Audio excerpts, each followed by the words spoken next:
This is a huge applause and recognition to the people of Venezuela, and we are moved and grateful.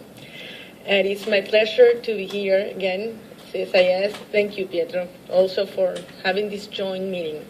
It proves that the fighters for freedom and democracy in Venezuela are not alone.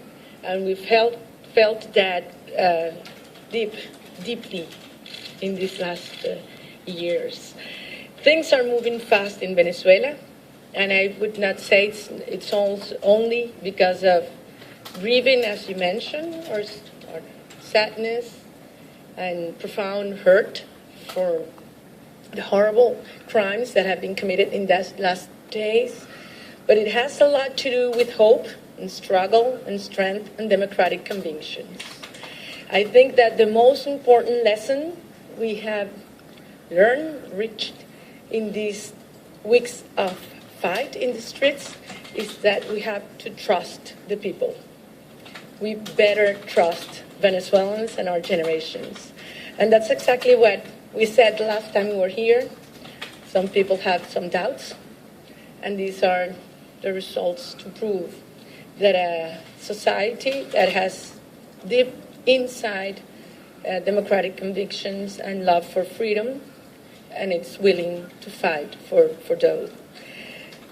I would like to start sharing some reflections about what makes this social movement that's taking place in Venezuela right now different from anything we've lived before.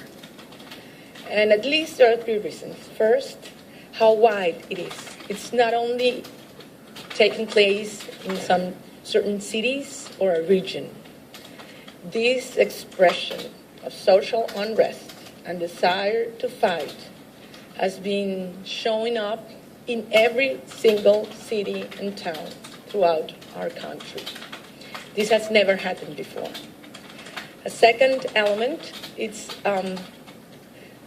will have to help me, transversal, I would say, throughout the whole society.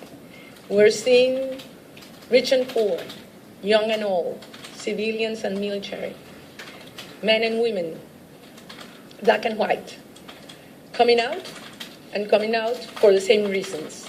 And that's the third element, why we're fighting for. I've heard some people say it's not clear, or you have to give reasons to the protesters. Every time I participate in one of these town meetings with 50 or 500 or 5,000 or 50,000 people in these last weeks, when I ask them,